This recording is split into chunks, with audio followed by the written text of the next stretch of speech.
আজি আপোনালোকৰ মই অন্য এটা খবৰ শ্বেয়াৰ কৰিম বিশেষকৈ আজিৰ খবৰটো হৈছে টিউটৰ ছাৰ বাইদেউসকলে এটা গুৰুত্বপূৰ্ণ খবৰ আপোনালোকৰ শ্বেয়াৰ কৰি আপোনালোকে স্কিপ নকৰি একেলগে ভিডিঅ চাই থাকিব আৰু এতিয়ালৈকে যদি আমাৰ চেনেলটো ছাবস্ক্ৰাইব কৰে কাইণ্ডলি ছাবস্ক্ৰাইব কৰি দিব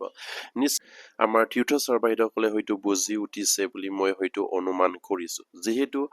গোটেই ভাৰতবৰ্ষত আপোনাৰ উচ্চতম ন্যায়ালয়ে যিটো ৰায় প্ৰদান কৰিলে সেই ৰায়ৰ জৰিয়তে যিসকল শিক্ষক কৰ্মচাৰীয়ে আপোনাৰ বৰ্তমানলৈকে টেট যিখিনি আপোনাৰ কোৱালিফাইড আপোনাৰ চাৰ্টিফিকেট গ্ৰহণ কৰা নাই সেইসকল শিক্ষক কৰ্মচাৰীয়ে আপোনাৰ 2028 চনৰ 31 আগষ্টৰ ভিতৰত তেখেতসকলে টেট উত্তীৰ্ণ হ'ব লাগিব অন্যথা সেইসকল শিক্ষক কৰ্মচাৰীক বাধ্যতামূলকভাৱে অৱসৰ লোৱাৰ প্ৰক্ৰিয়া কৰিব লাগিব সেইখন ৰাজ্যৰ চৰকাৰে বা ভাৰত চৰকাৰে নিশ্চয়কৈ আপোনালোকে সেইখিনি গম পাইছে আৰু সেইবাবে প্ৰতিজন টিউটৰ ছাৰ বাইদেউসকলৰ কাৰণে সেইখিনি সময়ত খুবেই এটা গুৰুত্বপূৰ্ণ বিষয় যেহেতু আপোনালোকৰ কাৰণে এই আইনখনত উল্লেখ কৰিছিলে যে টেট উত্তীৰ্ণ নহলে আপোনালোকক টিউটৰ পাতি চাৰ্টিফিকেট কৰা নহব বিশেষকৈ এলপিএমিৰ ক্ষেত্ৰত সেইবাবে প্ৰতিজন এলপিএমিৰ টিউটৰ ছাৰ বাইদেউসকলে সেইটো সময়তে অসম চৰকাৰৰ শিক্ষা বিভাগৰ শিক্ষামন্ত্ৰীক বা শিক্ষা বিভাগৰ উচ্চ পদস্থ বিষয়াসকলক আপোনালোকে আলোচনা কৰি আপোনালোকৰ বিষয়টো কিদৰে আগুৱাই লৈ গলে আপোনালোকৰ সমস্যাটো সমাধান হ'ব পাৰে সেয়া চিন্তা কৰাৰ সময় আহিছে আৰু প্ৰত্যেকজন টিউটৰ ছাৰ বাইদেউসকলে বুজি উঠাটো খুবেই এটা দৰকাৰী আহি পৰিছে যিহেতু যিসকল শিক্ষক কৰ্মচাৰীয়ে হয়তো ঠেট নিদিয়াকৈ টিউটৰ পাতি চাৰ্টিফিকেট হ'ব বুলি ভাবিছিলে তেখেতসকলৰ হয়তো সেইখিনি নহব কাৰণ উচ্চতম ন্যায়ালয়ে ৰায় প্ৰদান কৰিছে আৰু যিসকল কৰ্মৰত শিক্ষক কৰ্মচাৰী আছে সম্পূৰ্ণভাৱে শিক্ষক কৰ্মচাৰী হিচাপে নিযুক্তি পাইছে হয়তো 2013 চনত প্ৰাধিকৰণ কৰিছিলে হয়তো তাৰ আগতে কিছুমান হয়তো টেট নোহোৱাকৈ শিক্ষক হিচাপে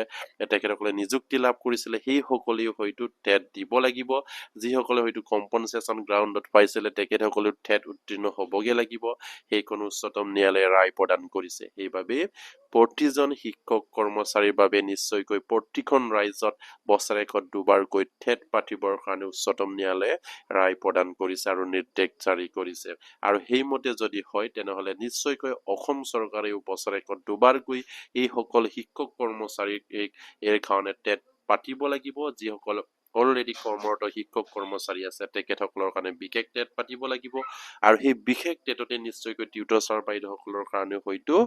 সুযোগ আহি পৰিব তাতেই আপোনালোকে হয়তো টেটত হয়তো আপোনালোকে পঢ়াৰ এটা সুযোগ পাব পাৰিব আৰু সেই বিষয়টোক লৈ আপোনালোকে নিশ্চয়কৈ উচ্চ পদস্থ শিক্ষা বিভাগৰ বিষয়াৰ লগত আপোনালোকে বৰ্তমান আলোচনাত মিলিত হোৱাৰ সময় আহি পৰিছে আৰু কিদৰে আপোনালোকে আগুৱাই গলে আপোনালোকৰ সমস্যাটো সমাধান হ'ব পাৰে সেইখিনি আপোনালোকে বিচাৰাৰ সময় আহি পৰিছে আৰু সেইদৰে যদি টিউটৰ ছাৰ বাইদেউসকলে যদি বহি থাকে তেনেহলে নিশ্চয়কৈ আপগ্ৰেড নহব বিশেষকৈ এলপিএমিৰ ক্ষেত্ৰত আৰু হাই স্কুলৰ ক্ষেত্ৰত নিশ্চয়কৈ এইটো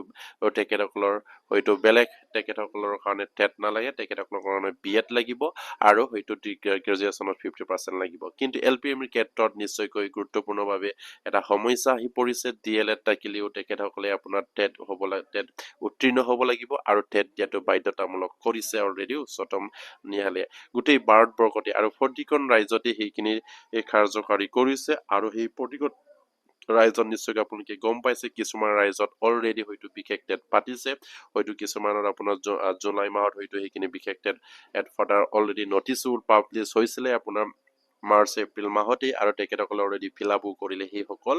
অল ষ্টেটৰ শিক্ষক কৰ্মচাৰীসকলে যিসকলে 5 বছৰতকৈ অধিক কাল শিক্ষক কৰ্মচাৰীৰ সময়সীমা আছে সেইসকল শিক্ষক কৰ্মচাৰী হয়তো এইখিনি ফিল আপ কৰিলে কিন্তু টিউটৰ ছাৰ বাইদেউসকলেও নিশ্চয়কৈ সেই সুযোগতে আপোনালোকেও সেইখিনি সুবিধা গ্ৰহণ কৰিব লাগিব আৰু আপোনালোকে সেই সুবিধাৰ পৰা আপোনালোকে সুবিধা লৈ আপোনালোকে হয়তো আপগ্ৰেডৰ আপোনালোকে সুযোগ বিচাৰিব লাগিব অন্যথা যদি আপোনালোকে হয়তো প্ৰতিবাদ যিমান কৰিলেও হয়তো সেইখন চৰকাৰে গুৰুত্ব নিদিব যেহেতু আপোনালোকে যোৱা 5 বছৰটো যি ধৰণে প্ৰতিবাদ কৰিলে কিন্তু অসম চৰকাৰে গুৰুত্ব প্ৰদান নকৰিলে আৰু আপোনালোকৰ কাৰণে কেৱল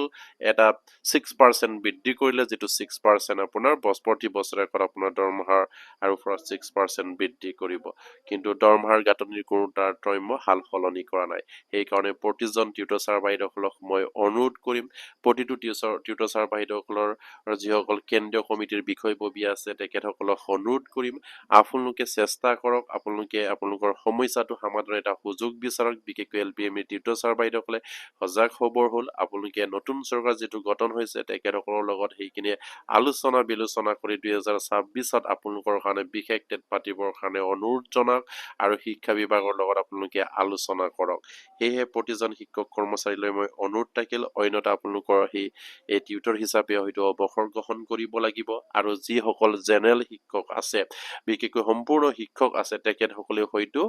আপোনাৰ 5 বছৰতকৈ যদি অধিক খেল আছে কাৰ্যকাল তেনেহলে তেখেতসকলকো বাধ্যতামূলকভাৱে অৱসৰ প্ৰদান কৰা হ'ব আৰু সেইভাবে আপোনালোকে সেই সুযোগতে আপোনালোকৰ যিখিনি ডিমান্ড সেই ডিমান্ডখিনি আপোনালোকে বিশেষ টেটৰ ডিমান্ডটো আপোনালোকে আগুৱাই দিয়ক আৰু বিশেষ টেট ডিমান্ড দিয়ক আৰু বিশেষ টেট যেতিয়ালৈকে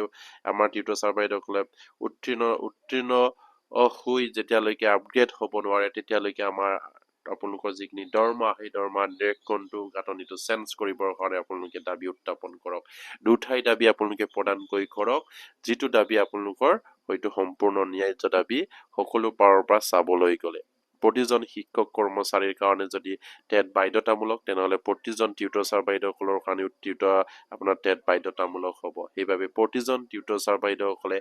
আপোনালোকৰ যিখিনি সমস্যা সেই সমস্যাখিনিৰ পৰা উদ্ধাৰ হ'বৰ কাৰণে আপোনালোকে বাৰম্বাৰকৈ অসম চৰকাৰৰ শিক্ষা বিভাগৰ লগত আলোচনাত মিলিত হৈ তেখেতসকলৰ লগত আপোনালোকৰ বাবে বিশেষ টেট পাতিবৰ কাৰণে দাবী উত্থাপন কৰক আৰু আপোনালোকে একগোট হওক আৰু আপোনালোকৰ যিখিনি দৰমহাৰ নিৰীক্ষণ যিখিনি গাঁথনি সেইখিনি যেতিয়ালৈকে আপগ্ৰেড নহয় তেতিয়ালৈকে চেঞ্জ কৰি আপোনালোকক কিবা এটা শাখা দিবৰ কাৰণে আপোনালোকে অনুৰোধ জনাওক আৰু প্ৰতিজন টিউটৰ ছাৰ বাইদেউসকলৰ বিষয়ববীয়া যাতে নেকি সেইখিনি খবৰ পাই আপোনালোকে শ্বেয়াৰ কৰি দিব বিশেষকৈ যিসকল কেন্দ্ৰীয় কমিটিৰ বিষয়ববীয়া আছে তেখেতসকলে এইখিনি খবৰ পাই আপোনালোকে শ্বেয়াৰ কৰিবলৈ আশা ৰাখিলো আৰু আজি ভিডিঅ'ৰ কাৰণে শেষ কৰিলো নমস্কাৰ জয়